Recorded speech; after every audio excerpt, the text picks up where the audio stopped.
There is no guest list for Princess Leonor's wedding, because there is no wedding, no fiancé, and no date. But we do have something almost as useful, a complete, exhaustively documented guest list from the last time this family did this, in 2004, when more than 1,200 people filled the Almudena Cathedral and the streets of Madrid to watch her parents marry. That list is the closest thing we have to a working template, and reading it closely tells us not just who would likely show up to Leonor's wedding, but something more interesting: how completely the cast of European royalty has already turned over since her parents' big day, which means Leonor's guest list, whenever it exists, will look almost nothing like theirs, purely because of who's still around to be invited. Let's start with the scale of the precedent, because it's worth appreciating just how large these events actually get.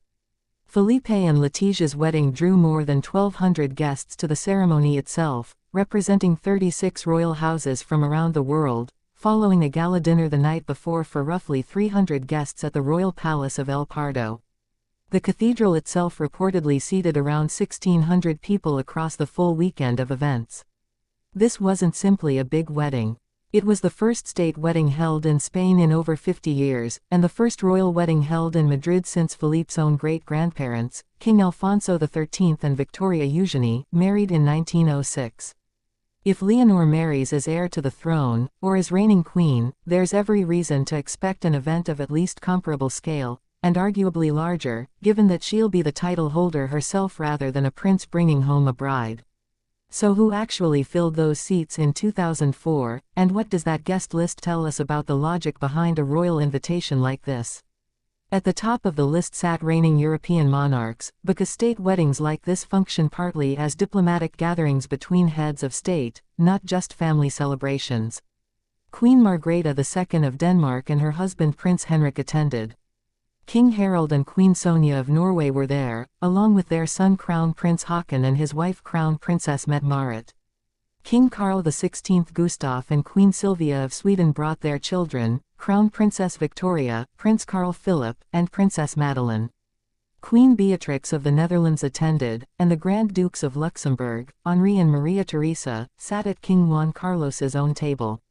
Then Prince Charles represented the British royal family, since Queen Elizabeth II herself did not typically attend the weddings of foreign monarchs' children, a long-standing pattern in British royal protocol that reserved her personal attendance for only the most significant state occasions.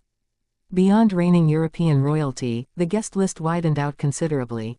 Queen Rania of Jordan attended alongside Queen Noor, the widow of King Hussein.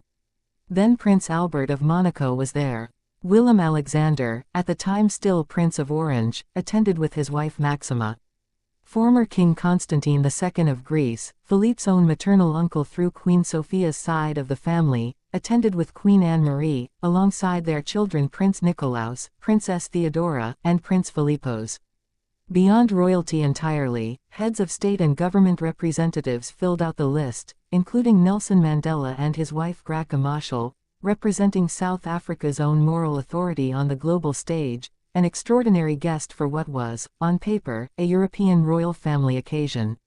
Now here's where the story becomes genuinely interesting for thinking ahead to Leonor's own wedding, because more than 2 decades have passed since that guest list was assembled, and the European royal landscape has changed almost beyond recognition. Queen Elizabeth II died in September 2022, succeeded by her son as King Charles III. Constantine II of Greece, the former king who brought his whole family to Madrid in 2004, died in January 2023. Nelson Mandela died in 2013. Queen Beatrix of the Netherlands abdicated in 2013 in favor of her son, who became King Willem-Alexander, the same young prince who attended Philippe's wedding as a guest and later hosted his own.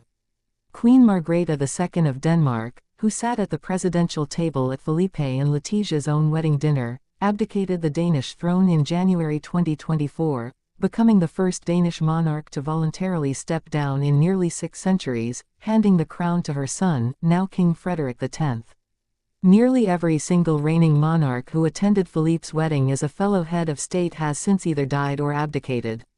That means Leonor's guest list, whenever it materializes, will be built almost entirely from a different generation than the one that filled the Almudena Cathedral in 2004. Instead of King Harald and Queen Sonja of Norway attending as reigning monarchs, it would more likely be their son, now Crown Prince Haakon, potentially as king himself depending on timing, since Harald has already faced serious health issues in recent years. Instead of Crown Princess Victoria of Sweden attending as an unmarried young royal, she would now attend as the reigning or soon-to-reign monarch herself, alongside her own husband Prince Daniel and their children. Willem Alexander, who came to Madrid as a guest prince in 2004, would now attend as a fellow reigning king, seated with the weight of his own crown rather than his father's expectations. King Frederick X of Denmark would represent a monarchy that has itself only just changed hands. In other words, the entire diplomatic logic of the guest list stays the same, reigning European royal houses honoring one of their own, but almost every single name attached to that logic has changed. There's also the matter of Leonor's father specifically, and how his own changed status reshapes the guest list's center of gravity. In 2004, Felipe was the one getting married, a prince bringing home a bride, with his own father, King Juan Carlos, hosting as reigning monarch. If Leonor marries while Felipe is still king, the roles flip entirely. Felipe would host as the reigning monarch welcoming a new member into the family, the same position his own father once occupied, while Leonor herself, not a visiting prince, would be the title holder at the center of the diplomatic guest list. That subtly changes who gets top billing at the reception tables. Where Letitia's own family, described in the 2004 invitations as simply extending their participation in modest, secondary language compared to the formal royal invitations, occupied a clearly secondary social position relative to the Bourbon family hosting the event, Leonor's future spouse's family would likely occupy that same secondary position this time, regardless of who he turns out to be, simply because Leonor is the one whose family holds the crown. We should also expect the guest list to reflect whatever Spain's diplomatic priorities look like at the time of the wedding, rather than freezing in place from 2004's list.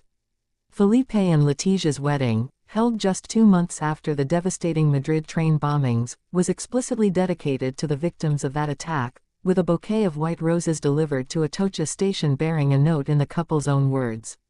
Whatever context surrounds Leonor's eventual wedding, whatever crises or diplomatic relationships define Spain's foreign policy at that moment, will almost certainly leave some mark on the guest list and the ceremony's tone, the way world events always do for state occasions of this size. We can't predict what that context will be. But the 2004 precedent shows clearly that a royal wedding of this scale never happens in a vacuum separate from the news of its own moment. What we can say with real confidence, based purely on the diplomatic and dynastic logic that shaped the 2004 list, is the shape of who would fill those seats. Reigning European monarchs and their heirs would almost certainly attend, whoever sits on the thrones of Sweden, Norway, Denmark, the Netherlands, Belgium, Luxembourg, and the United Kingdom at the time, continuing the same web of mutual royal attendance that has bound Europe's remaining monarchies together for generations, regardless of which individual names currently hold those crowns. Extended Bourbon and Greek royal relatives, through Queen Sophia's own Greek royal lineage, would likely attend in some form, even though Greece itself no longer has a reigning monarchy. Middle Eastern royal houses, particularly Jordan's, given the warm documented relationship between the Spanish and Jordanian royal families, would likely send representation. And Spain's own government, its president, its regional leaders, and a wide circle of Spanish cultural and civic figures would fill out the guest list well beyond the purely royal contingent, exactly as they did in 2004. So the honest answer to who would attend Leonor's wedding is this: almost certainly the same institutional logic that filled the Almedina Cathedral in 2004, reigning monarchs honoring a fellow royal house, extended family connections through both the Bourbon and Greek lines, and Spain's own political establishment turning out in force. But almost none of the actual individual names. The guest list her parents assembled 2 decades ago has already been quietly rewritten by history itself, crown by crown, abdication by abdication, death by death, and whoever eventually fills those pews for Leonor will be doing so as the newest occupants of thrones that, in 2004, still belong to an entirely different generation of European royalty.